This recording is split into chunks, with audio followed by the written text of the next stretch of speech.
Merci de cette invitation, je suis très heureuse de parler devant vous. Alors, je vous ai préparé quelque chose sur, en fait, la justice envers les animaux et on va passer de l'éthique à la politique. Donc, brièvement, 4 remarques pour introduire et j'aurai un plan en 3 parties. 4 remarques et la première, c'est que quand on parle de justice envers les animaux, c'est déjà quand même quelque chose d'étonnant. C'est pas seulement nos rapports aux animaux ne soulèvent pas seulement des problèmes moraux liés à notre cruauté, mais poserait le problème de la justice, c'est-à-dire que le curseur est placé, bien sûr, sur le statut moral, voire juridique des animaux, sur le fait de savoir si on doit leur conférer des droits et lesquels, mais surtout, le curseur est placé sur les hommes, sur nous-mêmes, sur ce que nos usages des autres êtres sensibles révèlent de nous, des fondements éthiques, politiques et même anthropologiques de notre société. Et j'ai tout à l'heure, à l'instant, employé le mot des êtres sensibles. C'est ma deuxième remarque. Il faut peut-être être plus précis. S'agissant des animaux, on parle de sentience. Peut-être que votre professeur vous a déjà introduit au sens de ce terme, la sentience qu'on trouve au XVIIIe siècle dans le livre de Jeremy Bentham, qui est un auteur anglais qui a écrit un ouvrage assez connu, Principe de la morale et de la législation. Eh bien, ce mot sentience va être repris et deviendra un mot-clé de l'éthique animale. Ça veut dire que c'est la capacité à éprouver la douleur, le plaisir, la souffrance, donc de manière, la souffrance c'est assez complexe, le stress, l'ennui, de manière subjective, individuée. Autrement dit, c'est pas seulement la réaction à des stimuli, comme ou les plantes, qui a une sensibilité, mais l'animal, comme l'humain, eh bien, a la capacité à éprouver la douleur, la souffrance et le plaisir de manière subjective, individuée.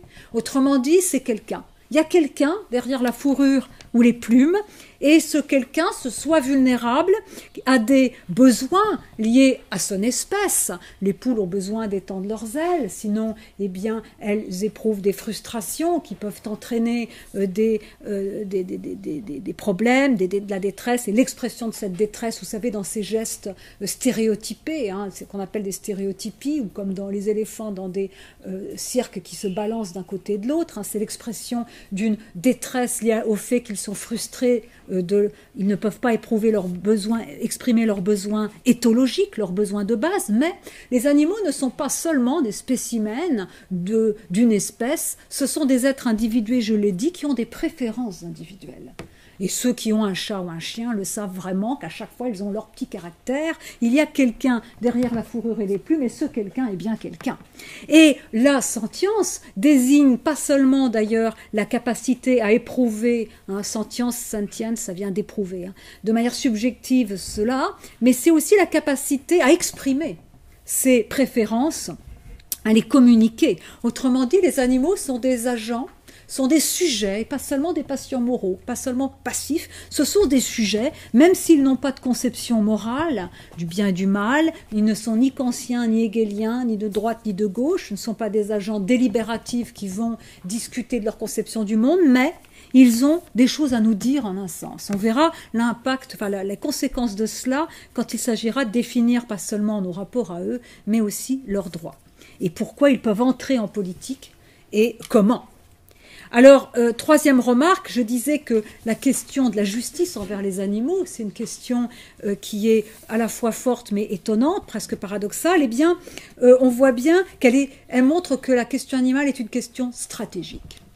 La question animale, la cause animale est importante parce qu'on se soucie des conditions de vie et de mort imposées aux animaux, mais elle est aussi importante pour nous, je l'ai dit tout à l'heure, je l'approfondis ici, parce que cela révèle la souveraineté quasi absolue que nous nous octroyons sur d'autres êtres sensibles, dont les besoins de base, les normes éthologiques, mais aussi la subjectivité devrait limiter notre droit d'en user comme bon nous semble. Donc, la question animale est un coup de projecteur sur nous-mêmes, le miroir de ce que nous sommes devenus au fil du temps, où justement eh bien, nous avons imposé des conditions de vie, de mort de plus en plus pénibles aux animaux en raison de l'industrialisation des pratiques. Et on verra aussi pourquoi la cause animale travaille des choses très profondes de notre humanité et en quoi justement la cause animale n'est pas seulement un îlot éthique séparé des enjeux sociétaux et humains, mais vraiment, elle s'invite, on le verra, au cœur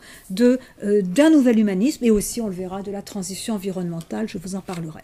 Donc là, moi, je vais essayer, avec vous, de justement montrer qu'il s'agit non pas tant de dénoncer des pratiques, il y a suffisamment de choses et de gens qui s'en chargent, mais aussi de construire et de voir ce que serait une politique, une éthique qui prendrait au sérieux le fait que les animaux comptent et comment le faire. Voilà. Alors j'ai 3 parties.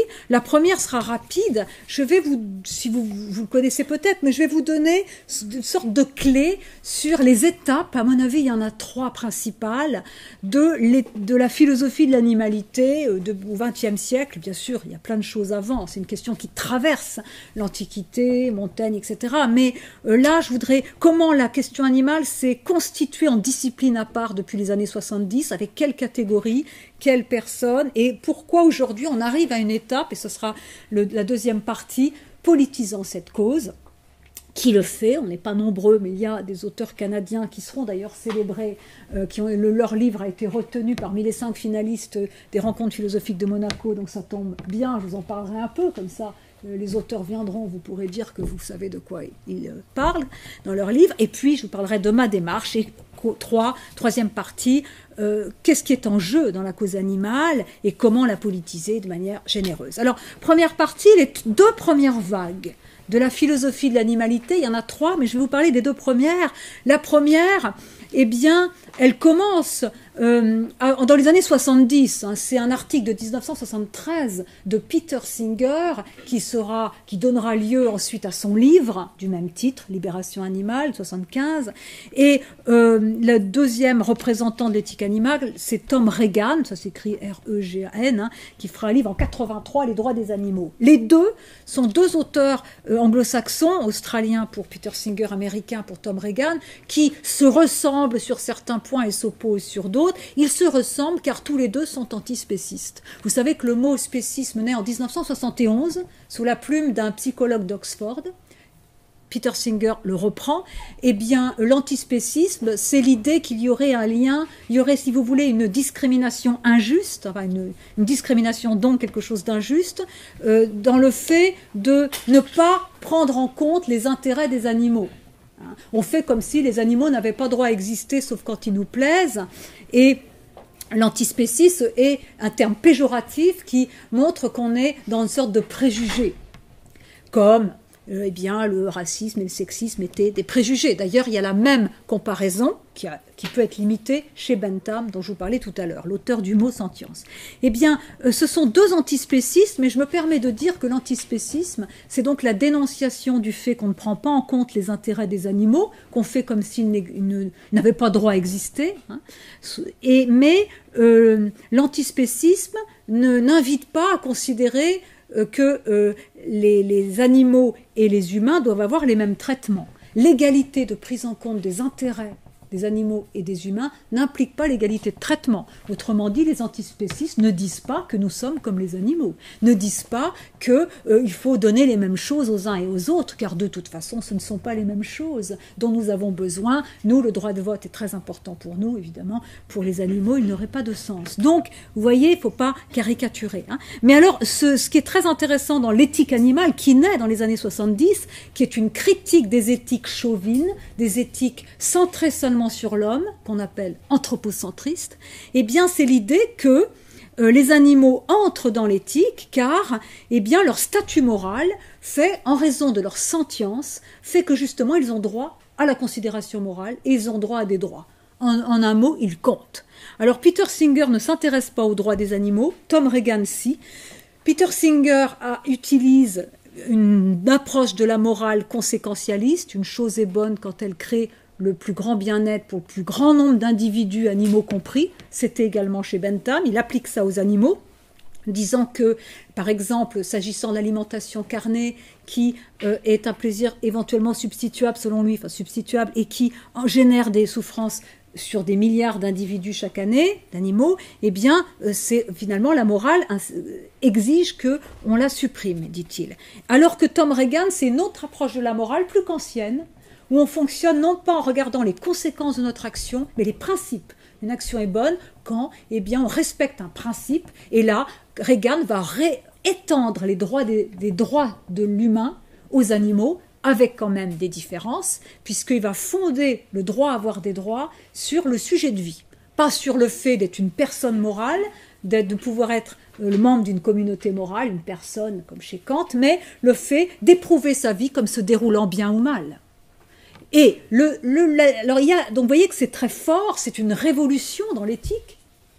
Les animaux entrent dans l'éthique en vertu de la sensibilité. Ça implique une dénonciation des pratiques qui génèrent ces souffrances envers les animaux et qui relèvent du préjugé spéciste. Mais il y a cependant des limites à l'éthique animale. La première, c'est qu'elle réintroduit une hiérarchie entre les animaux. Par exemple, Peter Singer dira l'huître. Est-ce que c'est un sujet d'une vie? Je ne sais pas, dit-il. L'éponge, bon. Et vous voyez, il y a une sorte de, si vous voulez, les animaux qui sont plus, entre guillemets, comme nous, chez Peter Singer, ont plus à perdre. Et donc, ils ont plus droit à la considération morale que l'huître, les insectes. Alors, on voyait que ça peut nous gêner, ça, et ce sera critiqué. La deuxième limite, c'est que on a une éthique qui s'adresse à la rationalité. Or, et ça, c'est moi en tout cas ce que je pense, les moteurs d'histoire, mais aussi ce qui pousse un individu à changer de style de vie, c'est pas les arguments intellectuels. Sinon, il y a bien longtemps que beaucoup de gens seraient végétariens, que nous aurions réduit notre empreinte écologique, etc., et que nous ne ferions pas la guerre. Ces moteurs de l'action, c'est les intérêts économiques, c'est les affects, c'est les émotions. Or, Peter Singer, Tom Regan sont de très grands philosophes, mais ils s'adressent à la raison moins au cœur et aux émotions. C'est peut-être ce qui manque à leur éthique animale. Enfin, silence assourdissant sur le type de société qu'on peut appeler, faute de mieux, capitaliste, dans lequel nous sommes, qui est fondé sur le profit et la réduction constante des coûts de revient, qui explique que, eh bien, on demande toujours aux animaux dits de rente, aux vaches, aux cochons, de produire plus en un minimum de temps pour moins d'argent. C'est bien cela, quand même, qui est problématique et qui explique que ces souffrances infernales et ce système aberrant dans l'élevage industriel, etc. Or, les anglo-saxons en particulier, ces deux-là, ne posent pas le problème au niveau économique et au niveau du style, du modèle de développement, séparant l'éthique animale de toute la réflexion environnementale, de toute la réflexion économique. Et donc, ce que je disais tout à l'heure en disant que la question animale n'est pas un îlot éthique, eh bien, on peut reprocher à l'éthique animale d'être un peu un îlot éthique. On s'intéresse beaucoup aux animaux, ils sont géniaux, ces auteurs, mais d'une certaine manière, ils n'articulent pas la question animale à d'autres pans de notre vie. Et justement, c'est ce qu'il faut faire, je crois, aujourd'hui. Deuxième vague, dans les années 90. Fin des années 90, en France, Elisabeth de Fontenay, auteure du Silence des bêtes, avec un sous-titre tout à fait éloquent, La philosophie à l'épreuve de l'animalité, 99. Et surtout Jacques Derrida, qui commence son séminaire à Cerisy dans la fin des années 80, et qui sera publié, ce séminaire, après sa mort. Il sera publié en 2006 dans L'animal que donc je suis, un ouvrage extraordinaire de l'extraordinaire Jacques Derrida. L'animal que donc je suis, ces deux auteurs, selon moi, incarnent la seconde vague de la philosophie de l'animalité. Eh bien, ils étudient la manière dont les philosophes se sont donné le mot pour penser l'essence de l'animalité par opposition à l'essence de l'humanité, et en fait, en pensant les animaux parce qu'ils n'ont pas. Eh bien, les animaux n'ont pas le logos, la raison, le langage articulé, etc. Ils vont leur retirer plein de choses, et tout ça pour faire surgir un propre de l'homme qu'au passage, Darwin, déjà dans l'origine des espèces, entre autres, avait bien brouillé, avait bien mis en question. Mais les philosophes, en tout cas dans la tradition, qui va jusqu'à même Lévinas et Heidegger, eh bien, ont tendance à se ressembler dans leur manière de méconnaître les animaux, en gommant l'extraordinaire diversité des animaux et surtout en les simplifiant, en les voyant comme des simplement vivants, alors qu'en fait, on peut exister même quand on n'a pas de philosophie de la vie. L'existence n'est peut-être pas un point de vue sur l'existence. Alors, donc du coup, alors c'était deux approches proches, ils étaient d'ailleurs amis, et extrêmement négatives, au sens où c'est la déconstruction de Derrida, il va mettre au jour l'armature conceptuelle qui a servi à instituer un propre de l'homme, à montrer une sorte de supériorité de l'humain à partir d'une définition de l'homme qui est finalement d'ailleurs assez élitiste, car elle comporte en son germe une sorte de discrimination envers des humains justement qui n'auraient pas ce logos, cette raison, ces capacités cognitives. Et Derrida de souligner cette violence constitutive d'un humanisme qu'il ne cesse de critiquer, du moins dans ce texte-là. Alors tout cela va aussi être nourri de réflexions sur les cultures animales, les éthologues qui vont emboîter le pas, si je puis dire, à Darwin, qui avait déjà montré la proto-technique, la proto-morale, les cultures animales et la complexité des existences animales. Je rappelle que le mot existence animale se trouve dans l'ouvrage Phénoménologie de la perception de 1947 de Merleau-Ponty, qui lui avait beaucoup lu ce texte magnifique, Mondes animaux et monde humain de l'éthologue Jacob von Exkull, et qui le commente aussi dans ses cours au Collège de France. Bref, donc là, dans cette deuxième vague, la sensibilité, la sentience de l'animal, il parle plutôt de sensibilité, est pensée comme vulnérabilité, c'est-à-dire que comme non-pouvoir au cœur du pouvoir, comme passivité, fragilité que nous avons en commun avec les animaux. Et je crois que, et ça, je suis déjà presque dans la troisième vague, et en tout cas moi dans ce livre-là, Éléments pour une éthique de la vulnérabilité, c'est déjà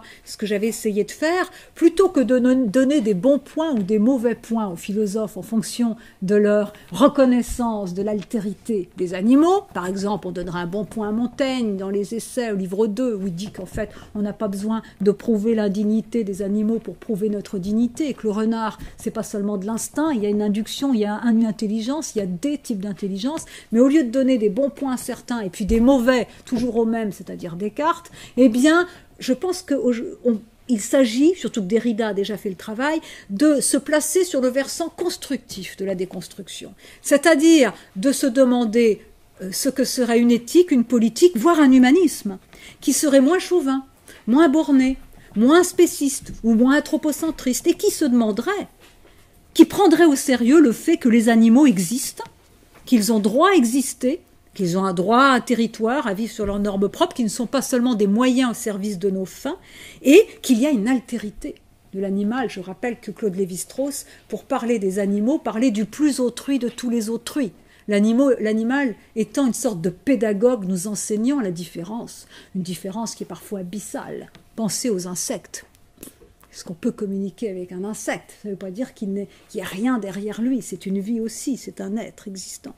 Alors, je pense que, donc là, il y a tout un chemin sur lequel certains s'engagent, en tout cas moi je me suis engagée, sur faire de la question animale, justement, qui est stratégique, où quand on parle des animaux, on parle beaucoup de soi-même, de nous-mêmes, et bien en faire le lieu d'une interrogation sur nous et d'une remise en question à la fois négative mais aussi positive des fondements anthropologiques, éthiques et politiques, afin justement de pas seulement dénoncer nos pratiques, mais de savoir ce que serait un modèle de développement, une éthique, une politique et une économie qui pourrait promouvoir un monde plus juste envers les humains et envers les non-humains.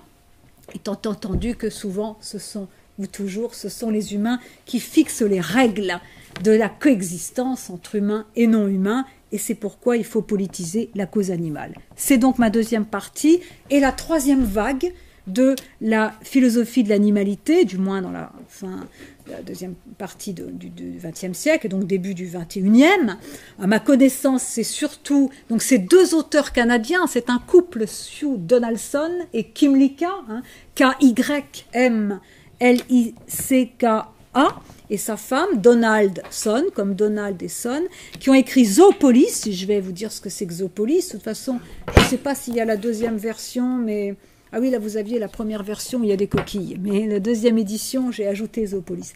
Donc, ils ont écrit un livre qui politise la cause animale. Et moi, des éléments pour une éthique de la vulnérabilité, mais surtout dans les nourritures, Et le manifeste, où je m'appuie sur les nourritures, mais le manifeste est écrit pour un large public, eh bien je présente ce que peut être la politisation de la question animale. Alors pourquoi politiser la cause animale? D'abord plusieurs raisons. Un, après 45 ans de livres formidables, avec des gens assez charismatiques. Peter Singer, il a eu un écho incroyable, un best-seller, je ne sais pas combien ont été vendus, traduits dans 25 langues, etc. Bon, enfin, après 45 ans de livres extraordinaires, rien n'a changé pour les animaux.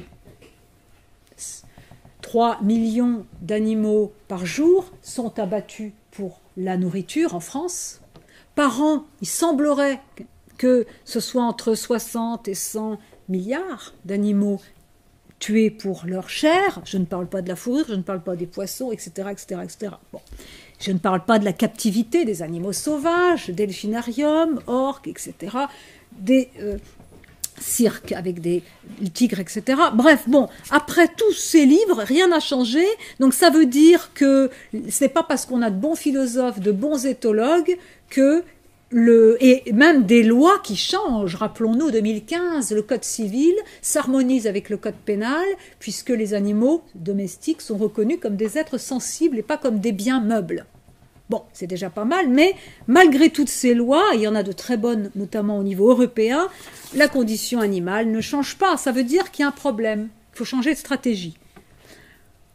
Eh bien justement, la première chose à savoir, c'est que la cause animale pose un problème de justice, c'est-à-dire que c'est au sein d'une théorie politique globale qu'on peut justement essayer de déterminer les règles de la coexistence entre humains et animaux. Et vous voyez comme je parle là.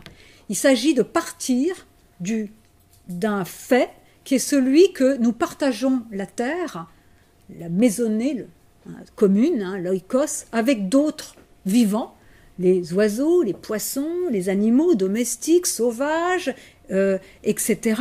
Et donc il y a une communauté de faits mixte, qu'on appelait d'ailleurs zoopolis. C'est une écologue qui avait lancé ce mot en 1999 pour parler des communautés urbaines où il y a effectivement des rats, il y a des pigeons, et des humains. Mais justement, d'habitude, on fait comme si les animaux n'étaient là que pour nous servir comme des ressources ou n'avaient pas le droit d'exister, les rats, ou en tout cas, les règles ne sont déterminées qu'au seul bénéfice des humains. Donc, la politisation de la question animale, c'est déterminer des règles de cette coexistence de telle sorte qu'on prenne en compte les intérêts des humains, bien sûr, mais aussi ceux des animaux. Et pas seulement en théorie, mais concrètement, que cela se voit dans la manière d'organiser l'espace, d'avoir des corridors pour permettant aux animaux sauvages de se déplacer, même quand il y a des autoroutes, etc. Et aussi de voir comment on interagit avec eux. Puisque de fait, ils subissent les conséquences directes, élevage ou indirectes, de nos activités économiques. La plupart des animaux sauvages sont en voie d'extinction en raison de la disparition de leur habitat, grignoté par les activités économiques et la démographie, en raison de la pollution aussi des mers en particulier, ou de la surpêche, et aussi parce que, ou par exemple, pensez en Amazonie, ou pensez ailleurs aux forêts qui sont exploités à outrance, alors que les orang-outans, pour l'huile de palme, alors que les orang-outans y habitent et ces incendies conduisent à la mort des orang-outans, etc. Donc l'idée, vous voyez, politiser la cause animale, c'est donc imaginer, non pas seulement, vous voyez, s'interroger sur les devoirs qu'on a vis-à-vis des animaux pour être moins cruels, ou sur les droits des animaux comme ça, comme si c'était une discipline séparée, un îlot, mais faire entrer la question animale au cœur du politique. Faire que, au lieu de parler seulement du pouvoir d'achat, bien sûr c'est important, du chômage, bien sûr c'est important, de l'économie, eh bien on parle aussi, on envisage des mesures qui, dans toutes nos politiques publiques, de l'agriculture à l'architecture, à l'éducation, à l'alimentation, etc., prennent en compte les intérêts des animaux. On verra comment. Mais en tout cas, au moins qu'on reconnaisse que notre politique est toujours une zoopolitique, puisque dans nos activités, notre alimentation, nos loisirs, nous avons toujours un impact sur eux, et que notre communauté n'est pas une communauté seulement d'humains, elle est toujours mixte. Donc ça, c'est très important. Deuxième chose aussi, pourquoi politiser la cause animale? Eh bien, je le suggérais tout à l'heure, parce que la cause animale, la maltraitance animale, est un coup de projecteur sur un modèle de développement dont beaucoup aujourd'hui s'accordent à reconnaître qu'il est générateur de contre-productivités environnementales énormes. C'est-à-dire que nous arrivons, vous connaissez peut-être le mot anthropocène, qui veut dire qu'on arrive à une époque où l'humain, en raison de son poids démographique, 7,5 milliards aujourd'hui, et de ses activités économiques, transforme la qualité de l'atmosphère, le régime des pluies, la composition chimique de l'atmosphère, et donc l'humain devient un agent géologique.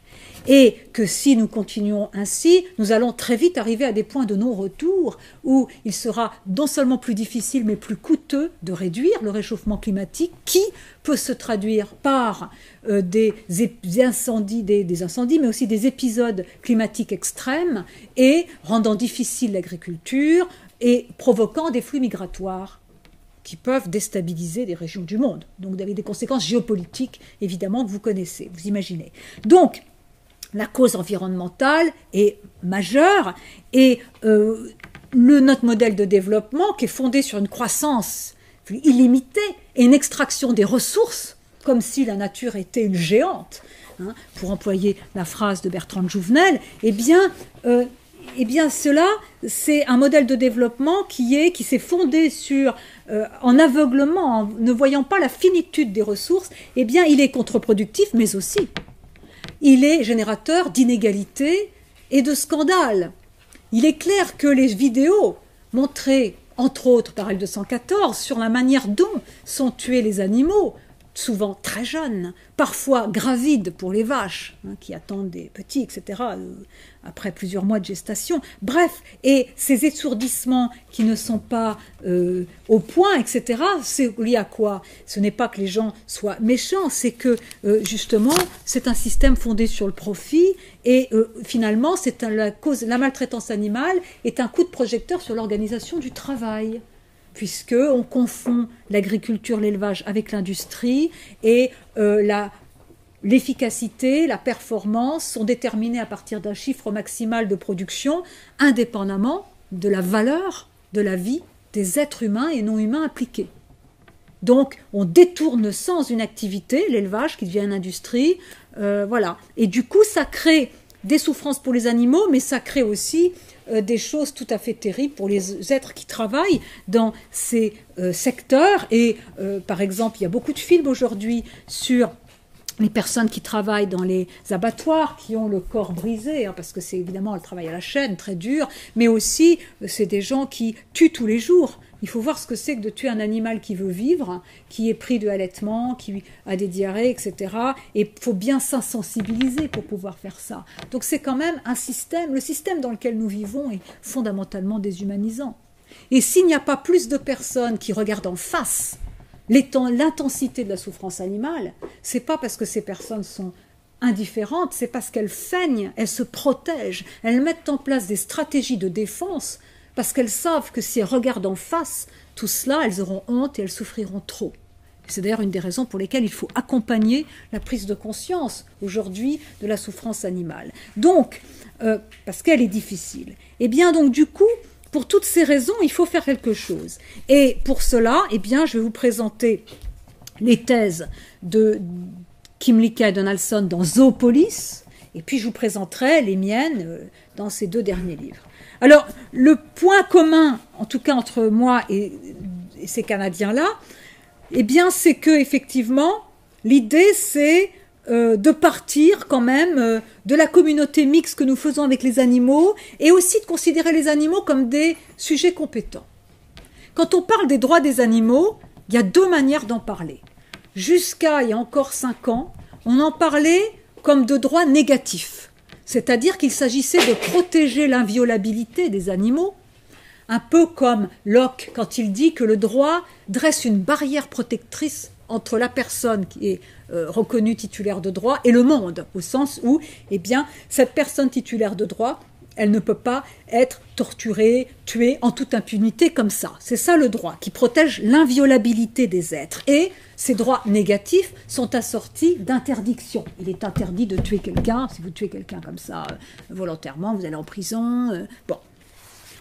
Alors ces droits négatifs, on les a conférés aux animaux sans vraiment beaucoup de résultats, puisque de fait, ils sont ne sont pas soustraits ni à la mort, ni au dépeçage, ni etc. Mais cette universalité des droits négatifs étendue, pas seulement aux humains mais aux animaux, reste quand même dans la valise conceptuelle de tous les défenseurs des animaux. Seulement, Kymlicka dit la chose suivante, il faut sortir de cet écart entre la théorie et la pratique, et il va falloir passer de droits négatifs à des droits positifs. À des droits négatifs qui n'énoncent que des interdictions, à des droits positifs qui énoncent des obligations concrètes et différenciées que nous avons avec les différents types d'animaux compte tenu des relations que nous avons avec eux. Donc vous voyez que, et pour cela, ils prennent appui sur une théorie qui est la théorie de la citoyenneté qu'ils ont développée et qu'ils ont appliquée à la question des minorités. Ce sont des Canadiens, vous savez qu'au Canada, la question des minorités, des autochtones, des droits des autochtones, des peuples indigènes est fondamentale.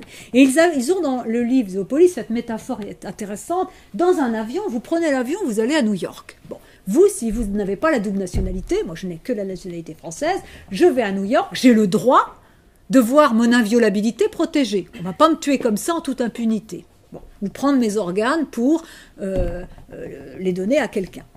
Mais je n'ai pas le droit de vote, puisque je ne suis pas citoyenne américaine. Donc il y a des droits différenciés, des droits de résidents, des droits de citoyens, etc. Eh bien, Kymlicka et Donaldson disent, avec les animaux, il faut faire pareil. Par exemple, vous avez un chat ou un chien, eh bien, vous l'avez domestiqué, il est chez vous, c'est votre animal domestique, vous avez l'obligation de lui donner à manger. D'ailleurs, ce qui est un gros dilemme quand on a un chat, puisque les chats sont pas végétariens ni véganes, ils ont besoin de taurine et que les croquettes véganes sont pas bonnes, en tout cas moi la mienne ne les supporte pas, donc bon voilà, moi je suis végane mais j'ai un chat qui ne l'est pas. Alors bon, enfin bon, je ferme cette parenthèse. Mais, donc quand vous avez l'obligation de donner à manger et à boire à votre chat, à votre chien, à votre cheval, mais vous n'allez pas aller dans la jungle donner des gazelles aux lions. Non, vous allez les laisser vivre à leur manière. Vous n'avez pas ils ne sont pas en droit d'attendre, les lions, la même chose de vous que votre chat et votre chien. Car les relations que vous avez avec le lion ou avec le chat et le chien sont différenciées. Comme, bien, tout à l'heure, cette métaphore de l'avion qui distinguait le statut des résidents et le statut des citoyens. Alors, c'est tout à fait intéressant pour une théorie relationnelle des droits des animaux qui permet de déterminer au cas par cas les obligations concrètes que nous avons à l'égard des différents types d'animaux. Et dans cela, ça ne veut pas dire, par exemple, que s'agissant des animaux sauvages, il faut les laisser vivre comme ça. Ça veut dire que, par exemple, quand nous avons nos activités qui créent de la pollution, des dégâts, fragmentent ou détruisent l'habitat des éléphants, nous devrions avoir un devoir de réparation. Donc vous voyez que c'est assez nuancé, et si vous lisez, et je vous y invite, le livre de Donaldson et Kymlicka, Zoopolis, qui articule toujours la théorie et la pratique avec plein d'exemples, vous verrez à quel point, en faisant preuve d'imagination, on peut déterminer les règles de la coexistence avec les différents types d'animaux qui regroupent en 3 catégories, les sauvages, les domestiques, chats, chiens et aussi vaches, etc. Et puis ce qu'ils appellent les liminaires, qui sont un groupe hétérogène d'animaux qui ne sont pas domestiques, qui sont sauvages, mais qui s'invitent à proximité de nos jardins, car ils trouvent à manger dans nos poubelles, les pigeons, les écureuils, les renards, les rats, et vous voyez que la plupart du temps, qu'est-ce qu'on fait? On les éradique ou on les déplace. Et en tout cas, l'idée, c'est de promouvoir des circonstances de la justice où je fasse mon bien avec le moins de mal possible envers les animaux, et où nous déterminions les règles de cette coexistence, étant entendu que ce n'est pas toujours facile, mais qu'il s'agit justement de prendre en compte leurs intérêts. Et là, la source des droits des animaux, ce n'est pas une idée abstraite, protéger leur inviolabilité, bien sûr on la garde, mais c'est l'idée que justement c'est leur compétence propre, ce qu'ils ont à dire en un sens, même s'ils ne parlent pas, qui est à l'origine des droits qui sont par nous, bien sûr, formulées, mais dont nous, notre point de vue, notre profit ne sont pas l'origine, la source. Les droits des animaux, nous n'en sommes pas, si vous voulez, les sources, nous ne sommes pas la source de la légitimité de tout. Je l'ai dit tout à l'heure, les normes éthologiques des animaux, leurs besoins de base, limitent notre droit de tout faire, normalement, sur eux. Mais par exemple, s'agissant des loups ou des animaux sauvages, eh bien, ils ont envie de vivre selon leurs normes propres sur un territoire. Et il faut respecter ce droit-là.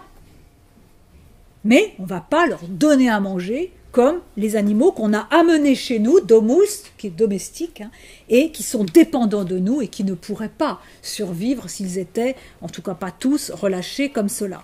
Donc vous voyez qu'on a là une réflexion qui se fonde sur l'agentivité des animaux. La sentience, c'est pas seulement la capacité à éprouver le désir, le plaisir, la peine, la douleur, c'est pas seulement la vulnérabilité, c'est l'agentivité, le fait d'avoir des préférences et d'être capable de les exprimer. Alors évidemment, comme disent Donaldson et Kymlicka, il faut pouvoir écouter ce qu'ils ont à nous dire. Mais vous voyez qu'il y a des règles, en tout cas, qui peuvent, au cas par cas, être déterminées. Eux, ils sont au Canada, ils prennent un exemple, à un moment, ils parlent d'un coyote. Un coyote qui a été blessé et qu'une dame qu'ils connaissent a recueilli. Alors le coyote, normalement, c'est un animal sauvage qui n'a pas tellement envie de vivre avec les humains. Mais là, cet animal qui a été recueilli petit et soigné pendant longtemps, il s'est habitué à ces humains et du coup, ils vont le laisser chez eux. Donc vous voyez qu'au cas par cas, c'est très intéressant, une théorie très imaginative, permettant de voir, avec quand même des classiques, c'est les devoirs que nous avons concrets envers eux, mais qui permet de faire vraiment une zoopolitique. Alors moi je dirais que ce qui manque à Kymlicka et Donaldson, et que moi j'avais essayé de faire avant et après leur publication, c'est premièrement, Kymlicka et Donaldson comparent les animaux domestiques, chats, chiens, poules, etc., à des citoyens. Je crois que cette comparaison n'a de valeur que méthodologique, ou heuristique, on dirait, de manière jargonnante, qu'elle n'est pas constitutive. Parce que, par exemple, pour être un citoyen, il faut avoir peu ou prou la conscience d'appartenir à une communauté, pas seulement à un foyer, à une communauté politique, à une politeia, constitution. Les animaux, mon chat a vraiment l'impression d'avoir un foyer, d'ailleurs il est chez lui, non chez moi, mais le sentiment d'appartenir à un foyer, d'avoir une famille, ne suffit pas pour faire la citoyenneté. Je crois que les animaux sont des sujets politiques pour les raisons que j'ai expliquées, mais non des citoyens, car il y a une asymétrie fondamentale entre les animaux et nous. Pourquoi ? Si vous voulez politiser la cause animale, il va falloir vous confronter à ce défi-là, qui est plus grand qu'avec les minorités ou les anciens esclaves, etc. Pourquoi ? Parce que pour que les intérêts des animaux entrent dans la politique, puissent être pris en compte dans toutes nos politiques publiques, il faut que des humains portent ces intérêts des animaux devant d'autres humains dont certains ne sont pas tous convaincus. Il faut que certains humains portent la cause animale devant d'autres humains dont certains vivent encore de l'exploitation animale. Et moi j'ajouterais qu'il faut que certains humains portent les intérêts des animaux devant d'autres humains qui ne sont pas ni véganes ni animalistes, et qu'il faut justement une stratégie pour faire que les êtres qui exploitent encore les animaux dans notre monde, les dresseurs d'orques, de dauphins, trouvent dans un monde plus juste envers les animaux aussi les moyens de vivre, on ne va pas les mettre au chômage tout de suite comme ça, et de retrouver l'estime d'eux-mêmes. Autrement dit, pour que la cause animale entre non seulement en politique, mais en démocratie, qui est fondée sur le pluralisme et sur le dialogue, il faut non pas séparer les véganes et les autres, mais au contraire envisager une théorie politique qui permette de faire entrer la cause animale et de négocier aussi avec les humains qui sont fondamentalement concernés. Mais cette asymétrie entre les animaux et nous, eh bien, Kymlicka ne la reconnaît pas assez. Alors elle est fondamentale. Et moi, c'est la raison pour laquelle, dans Les Nourritures, qui est un ouvrage qui parle surtout d'écologie, d'alimentation, mais dont toute la deuxième partie est une théorie politique, je reprends le schéma du contrat social. Vous savez, le contrat social, c'est Épicure, c'est Hobbes. Pourquoi ? Le contrat social, c'est pas un fait, c'est un artifice. C'est l'idée que, vous savez ce que disait Hobbes dans le Léviathan, si déjà la paix entre les humains, c'est pas facile, Nous ne sommes pas comme les abeilles ou les fourmis qui voient tout de suite le bien commun. Nous nous divisons tout le temps. Voilà, chacun trouve qu'il est le plus malin que les autres pour gouverner. Et Hobbes se dit qu'il faut instituer le bien commun de manière artificielle. Et sinon, eh bien, sans l'épée, sword, sans le contrat et donc les lois, eh bien, tout n'est que mots, words. Vous enlevez le S de words, S-word, c'est l'épée, eh bien, vous n'avez que des paroles. Donc, il faut l'artificialisme du contrat social pour que, justement, la paix civile et la justice règnent entre nous. Alors, quand vous ajoutez les intérêts globaux à long terme qui sont liés à l'écologie et la prise en compte des intérêts des animaux, c'est encore plus dur. Donc, il y a, si vous voulez, et c'est la troisième partie, comment politiser la cause animale, il y a 3 niveaux du combat politique. Il y a le premier qui est normatif.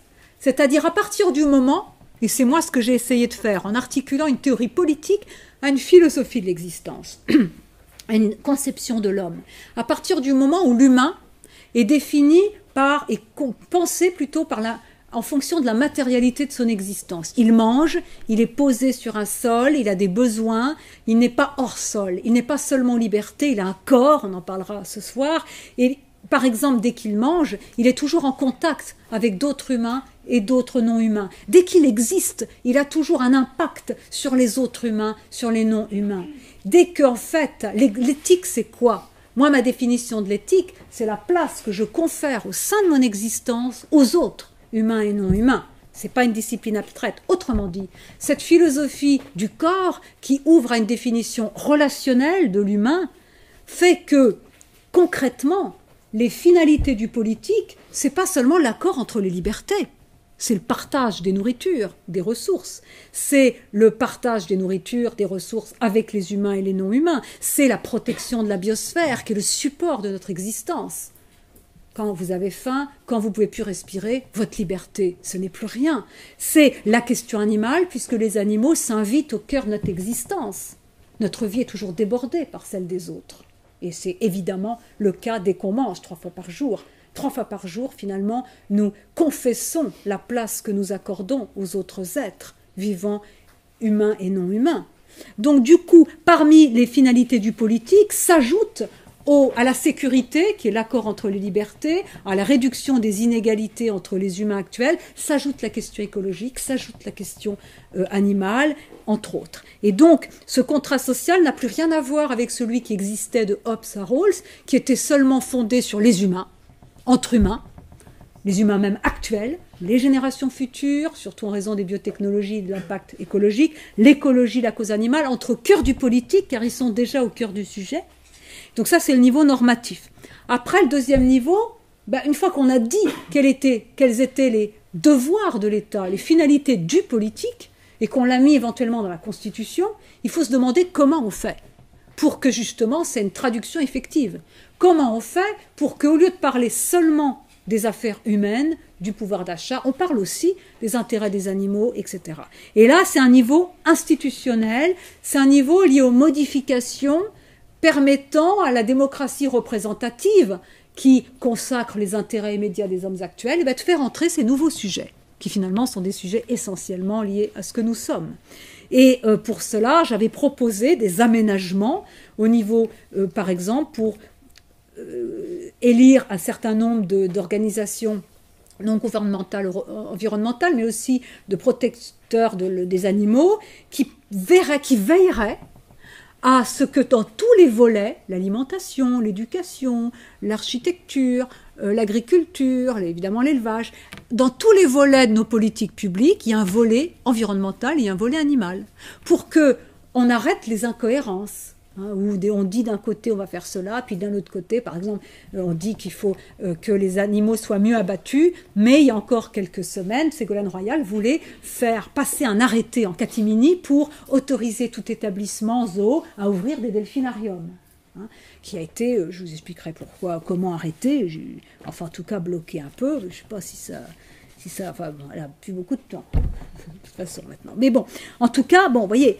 Alors donc, et puis il y a un troisième niveau qui est essentiel, qui est le niveau culturel, qui est le niveau lié à l'éducation, à la culture, et qui renvoie selon moi aussi, à toutes les innovations économiques qui doivent être encouragées afin que les gens ce soit facile pour eux de se nourrir en utilisant moins de produits animaliers, de se vêtir en utilisant moins de laine, moins de soie, ou même pas du tout, et afin que, par exemple, des alternatives fiables à l'expérimentation animale soient disponibles partout. Et si vous voulez, je vous parlerai de la directive du 22 septembre 2010 de l'Europe, qui est un texte extraordinaire que vous trouvez dans le journal officiel, directive du 22 septembre 2010 sur l'expérimentation animale, où dans le texte de loi, il y a reconnaissance de la valeur intrinsèque, de la dignité, si vous voulez, de l'animal, et le fait qu'il faut encourager le remplacement des modèles animaux par des alternatives fiables, soit issues de déchets chirurgicaux, humains et non humains, soit sur des recherches sur cellules. Vous prenez un peu de peau et puis vous faites des recherches sur cellules souches. Et aujourd'hui, il y a une start-up à Genève où justement on voit la réaction, pas seulement de la cellule, mais de l'ensemble de l'organisme à des molécules. Et enfin, il y a des modèles mathématiques et informatiques qui sont aussi fiables. Et cette directive fait de la règle des 3 R, la règle réduire les nombres d'animaux expérimentés, raffiner, ce soit moins dur, et remplacer non pas un critère moral, mais un critère juridique contraignant. Si on appliquait cette directive, il y a plus de 70% des animaux sacrifiés qui seraient justement épargnés. Il y en a 2 millions, chiffre bas, seulement pour l'expérimentation thérapeutique en France, chaque année, 12 millions environ en Europe. Mais si on appliquait cette directive, il y en a plus de 70%, voire 80% qui seraient épargnés. Donc l'Europe est tout à fait intéressante aussi. Malheureusement, avec les animaux, souvent, il y a des belles lois qui ne sont pas appliquées. C'est pourquoi le moteur de l'histoire, c'est les émotions, c'est le fait d'être concerné, c'est aussi, justement, de comprendre ce qui est en jeu dans la cause animale. Et je finirai donc par cela. Il y a, je crois, deux temporalités du combat. Et moi, j'ai écrit ce manifeste alors que j'étais en train de commencer un ouvrage qui est la suite de celui-ci, un peu savant, sur les vertus. Mais je me dis, il fallait que quelqu'un écrive un texte un peu... Il fallait que quelqu'un écrive un texte un petit peu vigoureux, un manifeste, qui, comme son nom l'indique, est un ouvrage bref qui manifeste qu'une cause est déjà entrée en politique et qui la structure et qui souligne sa profondeur, ce qui est en jeu dans la cause animale, comment politiser et qui propose des choses. Notamment, je voulais le faire avant les élections présidentielles afin que, au moins, la société... Enfin, elle s'en empare déjà de cette cause, mais du moins qu'il y ait quelques règles et surtout un esprit. Et moi, celui qui m'a inspiré, c'est Lincoln. Pourquoi ? Pour plusieurs raisons. Lincoln, le grand Abraham Lincoln, qui a été l'un des artisans les plus importants de l'abolition de l'esclavage, avec l'adoption du 13e amendement après son assassinat, mais il y a largement participé, était un homme qui a retenu, alors pour sa générosité, pour sa grandeur d'âme, pour le fait qu'il désignait pas les sudistes esclavagistes comme des bourreaux, il avait conscience de la profondeur des préjugés racistes, eh bien, il m'a intéressé en raison d'un texte qu'il a adressé au Congrès en 1862. 1er décembre 1862, on est en pleine guerre de sécession, ça va pas, et il aimerait que cette guerre s'arrête. Et il propose aux États du Sud esclavagistes qui sont d'accord d'arrêter l'esclavage et en compensation, il leur donnera des délais, plus de 30 ans, et des compensations financières. Et évidemment, personne n'a écouté ça, la guerre a repris de plus en plus, et finalement, on arrivera au 13e amendement qui supprime tout de suite l'esclavage sur tout le territoire. Mais c'était très intéressant comme mesure de reconversion. C'est-à-dire que je crois qu'il y a un temps long où on peut viser la fin de l'exploitation animale, pas de l'utilisation mais de l'exploitation animale, c'est-à-dire peut-être aussi la fin de l'esclavage, la fin de l'élevage, excusez-moi de ce lapsus révélateur, même si je ne compare pas les esclaves noirs aux animaux, mais vous voyez, parfois l'inconscient va plus vite que soi. Mais en tout cas, il y a ce temps long, mais il y a un temps plus court, et où on peut faire des progrès visant justement l'amélioration substantielle de la cause animale. Et par exemple, l'élevage, le passage d'un modèle intensif terrible à un modèle extensif, mais évidemment ça suppose un volontarisme politique et des aides financières et logistiques. permettant aux agriculteurs, aux éleveurs de vivre de leur travail et de pouvoir aménager leurs élevages. Hein. Je rappelle qu'en Suède, il n'y a pas de truies gestantes depuis 86. Les Suédois y arrivent. Pour les truies gestantes, elles ne sont pas en cage. Elles sont avec elles sont en groupe, elles sont avec du foin, etc., etc. Et les produits sont plus chers, un petit peu, mais les consommateurs sont d'accord. Donc il y aurait des choses à faire. Et moi, c'est pas ce temps long et ce temps court. Ça ne veut pas dire qu'il faut d'abord seulement améliorer la condition animale en continuant de les exploiter, ce qu'on appelle le welfarisme, de welfare, bien-être.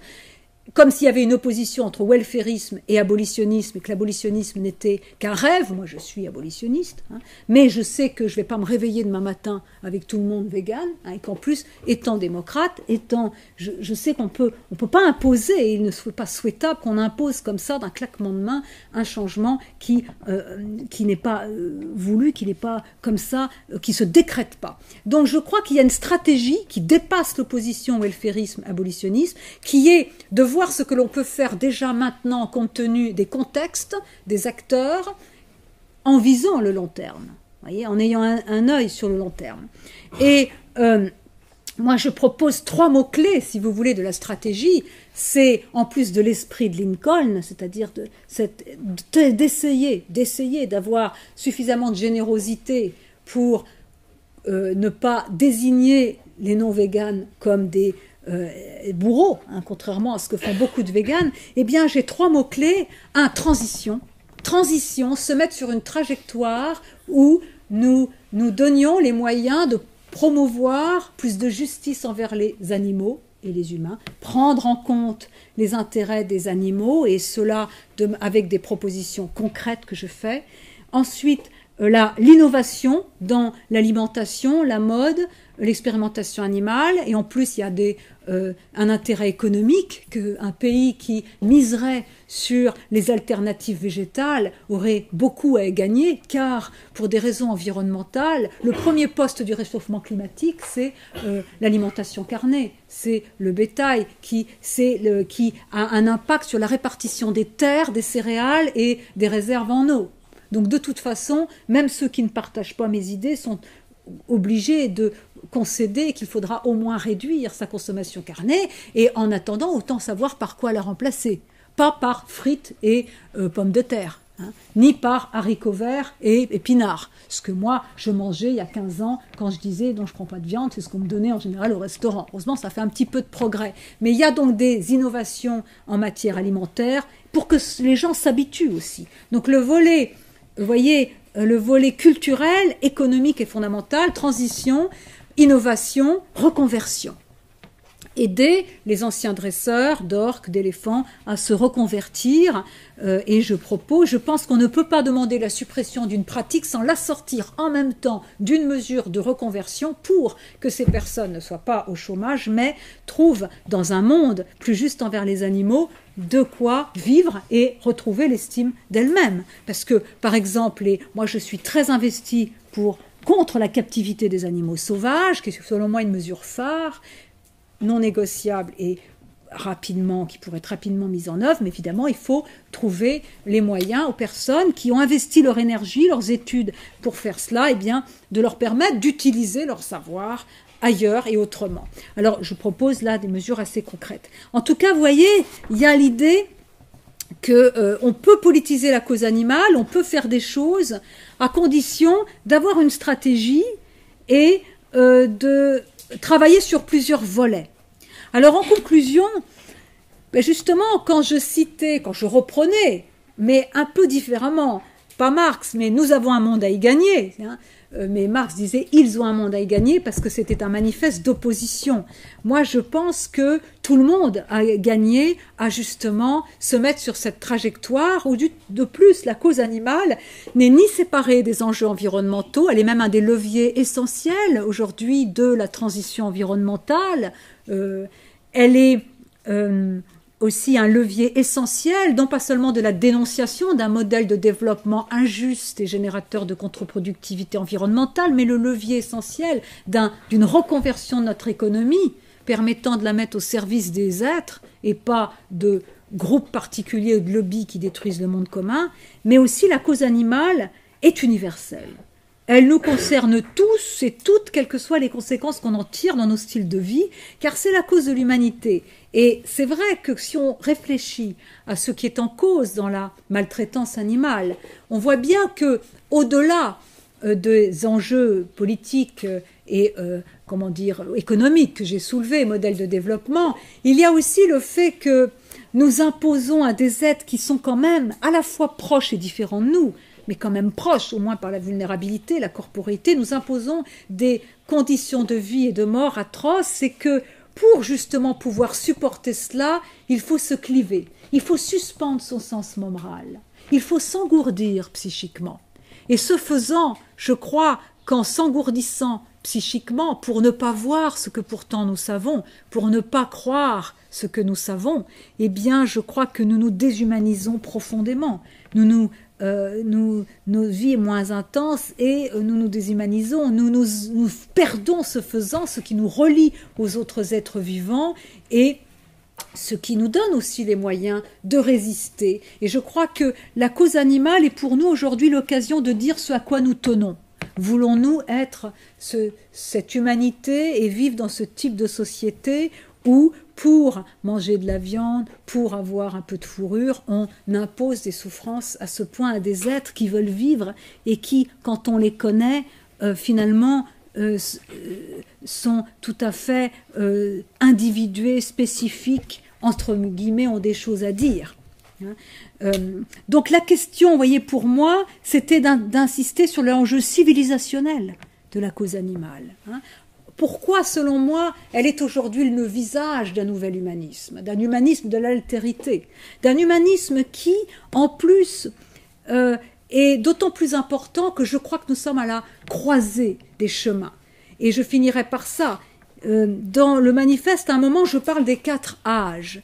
Effectivement, l'âge théologique, nos ancêtres, ou le monde d'Homère, ils avaient leur vie individuelle, mais surtout leur vie avec un sens devant Dieu ou devant l'histoire. Les philosophies de l'histoire, 2e âge, eh bien c'est pareil. Le sens, l'individu, sa vie comptait, mais surtout ce qui comptait, c'était le collectif. Le sens de l'histoire, Marx, Hegel, etc. Le 3e âge, c'est ce qu'on appelle l'âge de la désolation. Reprenant le mot de Hannah Arendt au 3e tome des origines du système totalitaire, quand Hannah Arendt dit que le système totalitaire peut survivre à Hitler, car il est fondé sur le fait que chacun se sent superflu, est convaincu d'être superflu, de trop, et qu'il fait l'expérience de la désolation, c'est-à-dire l'expérience de la non-appartenance au monde.